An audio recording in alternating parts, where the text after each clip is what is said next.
Jaod bura ma Alego Usonga Samuel Atandi omedo duonde twak ewi paro mar chik mar omenda ma higani kowacho ni jood bura mag Azimio osewinjore mar wite oko kochwale e nyim od bura.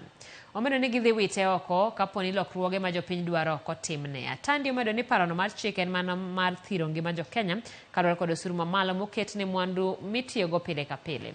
Osemo jood bura mabiro kadho parono mar chik mondo oikre ne gima biro wuok kaluwore kod okang' ma gibiro kawo kochopo yiero mabiro. Atandi ne loso e kinde mano yango chenro mar pie skund primar ma ng'ura mayudore ei Alego Usonga.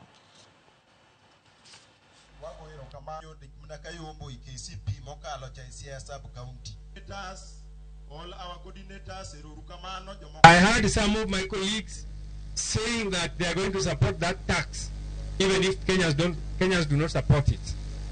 I want to tell my colleague MPs that if you support tax against the wishes of the people of Kenya, then don't blame Kenyans when they go for your head and when they begin to eat you. Sani, this is the time that Kenyans must begin to make leaders accountable.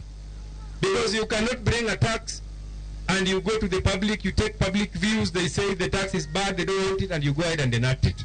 So Kenya, you must be ready for a revolution. And members of parliament who are used to being bought and given cheap money to vote against the wishes of the people of Kenya, Kenyans are going to come for you. I want to caution you.